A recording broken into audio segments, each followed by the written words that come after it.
Hello everyone, welcome back to my channel, and today we are going to start the chapter 2 of your book First Flight. The name of the chapter is Nelson Mandela Long Walk to Freedom.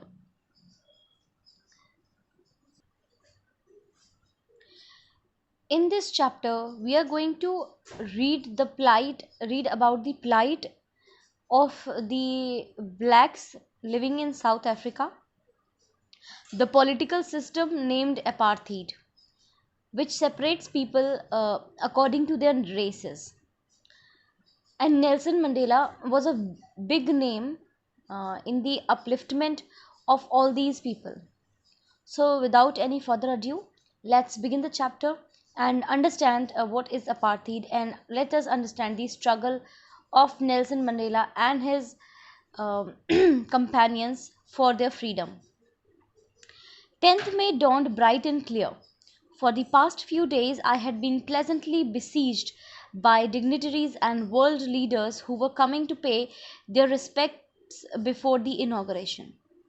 The inauguration would be the largest gathering ever of international leaders on South African soil. 10th मई का जो दिन था वो बहुत clear और सुनहरा था, बहुत अच्छा दिन था, मौसम बहुत साफ था।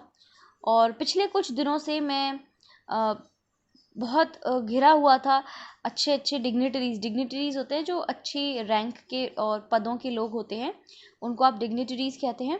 तो अच्छे अच्छे डिग्निटरीज से एंड पूरी दुनिया से लीडर्स जो थे वो आए हुए थे इनॉग्रेशन से पहले अपनी रिस्पेक्ट्स पे करने के लिए। ये जो इनॉग्रेशन था साउथ अफ्रीकन सॉइल पे सबसे बड़ी गैदरिंग होने वाली थी पूरे इंटरनेशनल लीडर्स की। The ceremonies took place in the lovely sandstone amphitheater performed by the Union Buildings in Pretoria. तो जो सारी सेरेमनीज थी वो एक बहुत ही खूबसूरत से सैंडस्टोन के एम्फी थिएटर में होने वाली थी, जो कि प्रिटोरिया की यूनियन बिल्डिंग्स में बना हुआ था। For decades, this had been the seat of the white supremacy, and now it was the site of a rainbow gathering of different colors and nations for the installation of South Africa's first democratic and non-racial government. आज तक ये जो seat थी उस पर white supremacy रही थी, मतलब कि गोरों की सुप्रीमेसी रही थी और उन्हीं का डोमिनेंस रहा था। लेकिन आज बिल्कुल एक रेनबो की तरह सब कुछ दिख रहा था, क्योंकि हर रेस के हर कलर के जो लोग थे वो यहाँ पे इकट्ठे हुए थे साउथ अफ्रीका के पहले डेमोक्रेटिक और नॉन रेशियल गवर्नमेंट को इंस्टॉल करने के लिए। On that lovely autumn day I was accompanied by my daughter Zenani. और हमने पढ़ा कि ऑटम का सीज़न था और उस दिन इतना सुंदर जो वो दिन था, उस दिन मैं उधर अपनी डॉटर जेनानी के साथ गया था। On the podium mister de Klerk was the first sworn in as second deputy president. तो पोडियम पर जो सबसे पहली शपथ ली, स्वॉन का मतलब होता है पहली जो शपथ ली थी, वो मिस्टर डी क्लर्क ने ली थी, जो कि सेकेंड डेप्यूटी प्रेसिडेंट थे। देन थाबो बेकी वो स्वोन इन एज फर्स्ट डेप्यूटी प्रेसिडेंट, और उनके बाद थाबो बेकी थे जिन्होंने पहले डेप्यूटी प्रेसिडेंट के रूप में शपथ ग्रहण की। स्टूडेंट्स, आप ये फोटोग्राफ देख रहे होंगे, यही नेल्सन मंडेला हैं, आप देख सकते हैं। When it was my turn, I pledged to obey and uphold the Constitution and to devote myself to the well-being of the Republic and its people.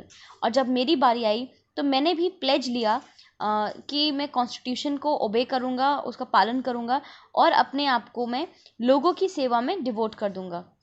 To the assembled guest and watching world I said, और सारे जितने भी guests वहाँ पर आए हुए थे और जो पूरी दुनिया हमें देख रही थी, उनके सामने मैंने बोला कि अब आगे जो है ये नेल्सन मंडेला की स्पीच है जो उन्होंने उस दिन दी थी। Today all of us do by our presence here confer glory and hope to the newborn liberty. वो कहते हैं कि आज जैसा कि हम सब कर रहे हैं, हमारी प्रेजेंस से हम यहाँ पे एक नई जो लिबर्टी पैदा हुई है ना, हम एक जो नई फ्रीडम जो है पैदा हुई है, उसको आज हम क्या बोलते हैं, एक हमारी जो प्रेजेंस है वो एक नई लिबर्टी को यहाँ पे और एक नए होप को जन्म दे रही है। Out of the experience of an extraordinary human disaster that lasted too long must be born a society of which all humanity will be proud.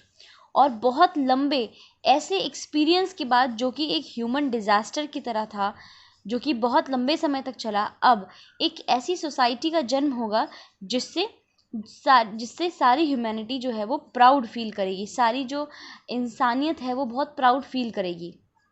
We, who were outlaws not so long ago, have today been given the rare privilege to be the host to the nations of the world on our own soil.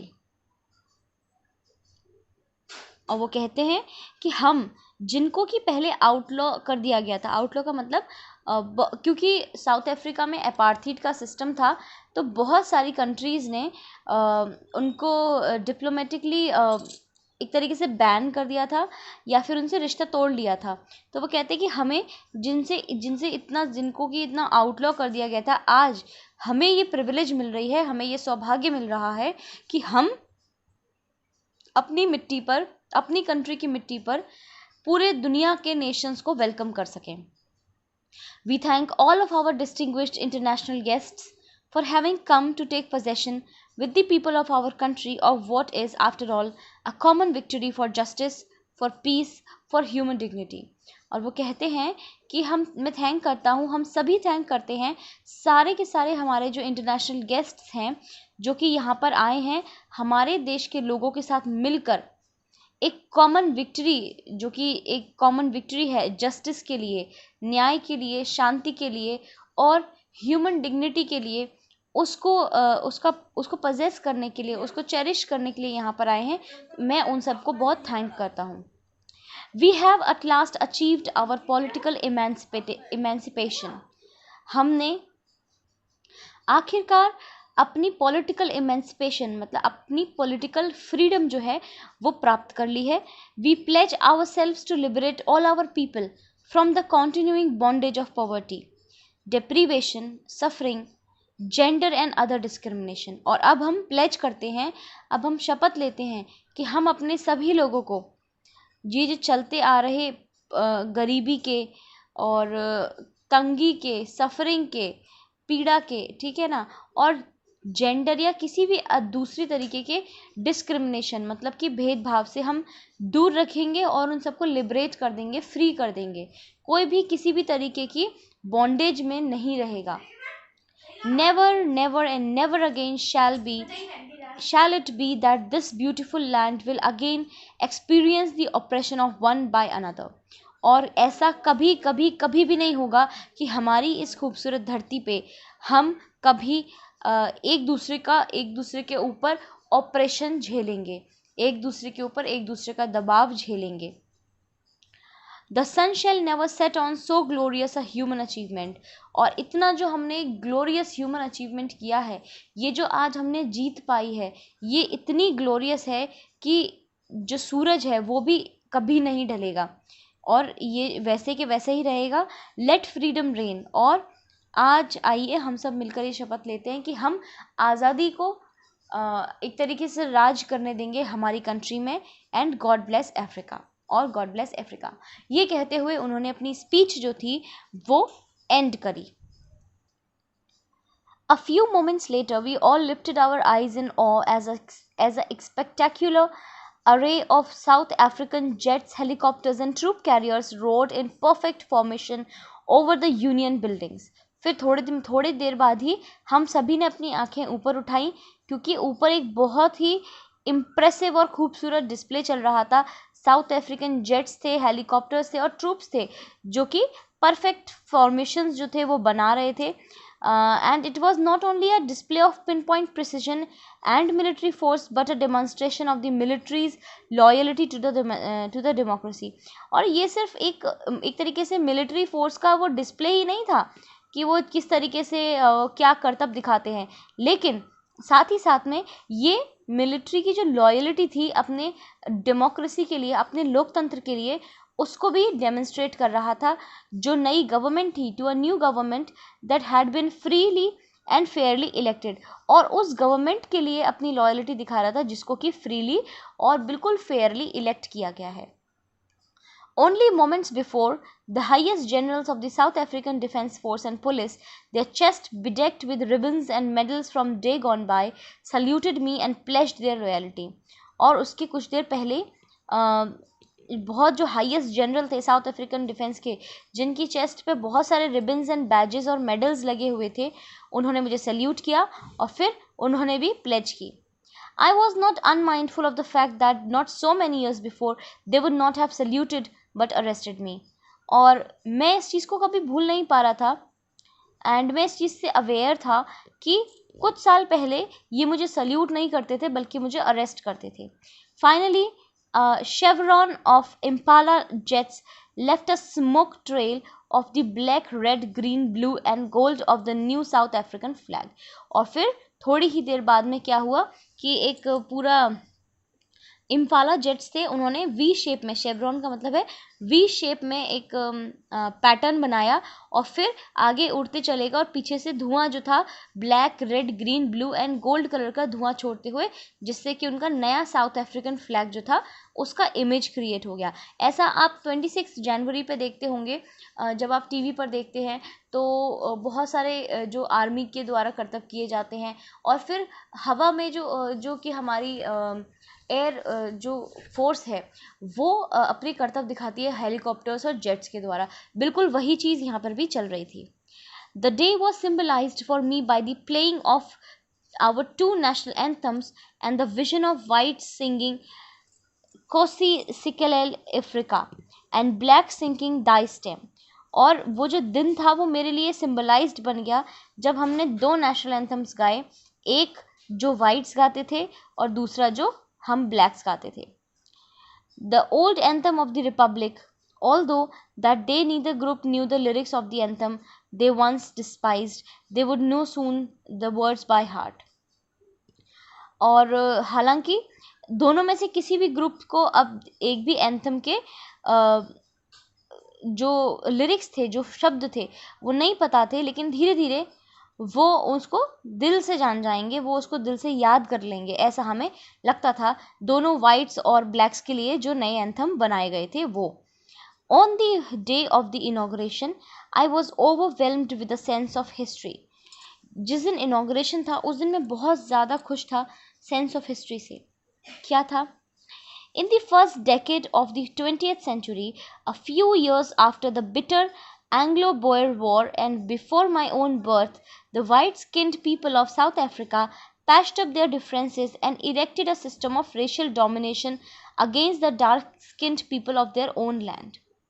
ये 20th century के decade से के शुरुआत की ही बात है. Anglo Boyer war के थोड़े टाइम बाद और मेरे जन्म से कुछ टाइम पहले, जब वाइट स्किन के जो लोग थे उन्होंने अपने ही ज़मीन में, अपनी ही कंट्री पे एक डिफरेंस पैदा कर लिया स्किन के कलर को लेकर, और उन्होंने एक ऐसा सिस्टम बनाया, एक सिस्टम ऐसा खड़ा कर दिया जिसमें कि जो वाइट लोग थे वो डार्क स्किन लोगों पर एक तरीके से डोमिनेट करते थे. ठीक है. The structure they created form the basis of one of the harshest most inhuman societies of the world has ever known. और फिर इसी स्ट्रक्चर पे एक ऐसा इनह्यूमन सोसाइटी, ऐसी हार्श सोसाइटी जो थी वो बनी, जो कि आज तक जानी जाती है. Now, in the last decade of the 20th century and my own 8th decade as a man, that system had been overturned forever and replaced by one that recognized the rights and freedom of all peoples, regardless of the color of their skin. अब 20th century के आखिर में और मेरे एक ऐसा इंसान, मेरे 80th मतलब साल में, 80th डेकेड में, 8th डेकेड में अब वो जो सिस्टम है वो बिल्कुल ओवरटर्न हो गया है हमेशा हमेशा के लिए, और उसको एक ऐसे सिस्टम से रिप्लेस कर दिया गया है जहाँ पे हर एक व्यक्ति को उसके राइट्स और फ्रीडम्स जो थे वो मिलते हैं, और भले ही वो किसी भी स्किन का क्यों ना हो. That day had come about through the unimaginable sacrifices of thousands of my people. ये जो दिन है ये हमारी सोसाइटी के बहुत सारे लोगों के त्याग के बाद आया है. People whose suffering and courage can never be counted or repaid. और ये लोगों, हमारे साथ के लोगों की ऐसी सफरिंग्स हैं, ऐसी पीड़ाएं हैं, ऐसी यातनाएं हैं जो उन्होंने झेली हैं, और उनकी हिम्मत है जिसको कि हम कभी ना तो काउंट कर सकते हैं और ना कभी हम उसका हिसाब चुका सकते हैं. I felt that day, as I have on so many other days, that I was simply the sum of all these African patriots who had gone before me. उस दिन भी और हमेशा मुझे यही लगता था कि मैं कोई बड़ा व्यक्ति नहीं हूँ, मैंने कोई बड़ा काम नहीं किया है. सिंपली जितने भी मेरे से पहले अफ्रीकन पेट्रियट्स, अफ्रीकन देशभक्त जो जा चुके हैं, मैं उनका एक नतीजा हूँ, मैं उनका एक सम हूँ. That long and noble line ended and now began again with me. वो जो लंबी लाइन थी, जो लंबी कतार थी, वो ख़त्म हो गई थी और अब फिर से मेरे साथ वो शुरू हो गई थी. I was pained that I was not able to thank them and they were not able to see what their sacrifices has brought. और मुझे बहुत दुख था कि मैं कभी भी उन देशभक्तों को थैंक यू नहीं कर पाया, और मुझे इस बात का भी दुख था कि वो लोग आज जो हो रहा है, उनके सेक्रीफाइस के बाद आज हम जो दिन देख रहे हैं, उस दिन को देखने के लिए वो हमारे साथ नहीं है. The policy of apartheid created a deep and lasting wound in my country and my people. ये अपार्थीड का जो सिस्टम था, ये जो रंग भेद था, इसने मेरे पर, मेरी कंट्री पर और मेरे लोगों पर बहुत गहरे घाव जो हैं वो छोड़ दिए हैं. All of us will spend many years, if not generations, recovering from that profound hurt. और हम सभी लोगों को बहुत साल लग जाएंगे इस घाव से, इस चोट से उबरने में. But the decades of the oppression and brutality had another unintended effect, that it produced the Oliver Tambos, the Walter Sisselus, the Chief Luthilius, and the Yusuf Dadus, and Bram Fiskers, and Robert Subokwis of our time, men of such extraordinary courage. लेकिन ये जो decades हैं, ये जो साल हैं operation के, brutality के, ठीक है, जो कि जिसने एक अनइंटेंडेड इफ़ेक्ट पैदा किया, जो कि नहीं होता था वो भी हुआ. और वो क्या था कि जितने भी नाम मैंने अभी बताए, ये जो महान हस्तियां थीं, सच एक्स्ट्रा ऑर्डिनरी करेज के, हिम्मत के जो हिम्मती लोग थे, इनका उदय हुआ एक तरीके से, ये हमारे बीच में आए. So that's all for today students.